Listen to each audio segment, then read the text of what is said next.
Welcome back.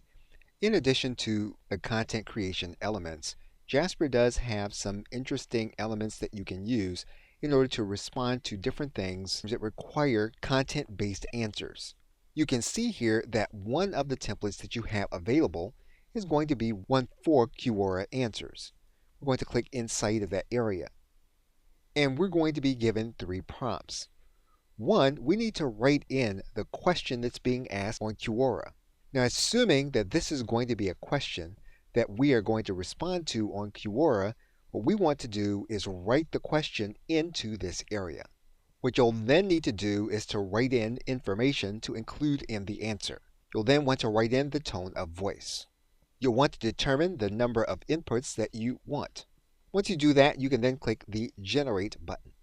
And if you are a participant on Quora, what you have is you have the basis for an answer that you can begin to work with to a specific question.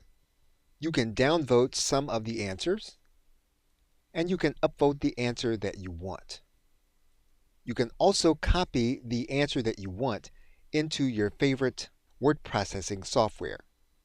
So basically, what you've done is you've fed Jasper a specific question, and you've given it specific words that you want to find in the answer. You give it a tone, and then Jasper has given you an answer for you to work with to create on the medium Quora. Okay, so with that, thanks, and I will see you in another video.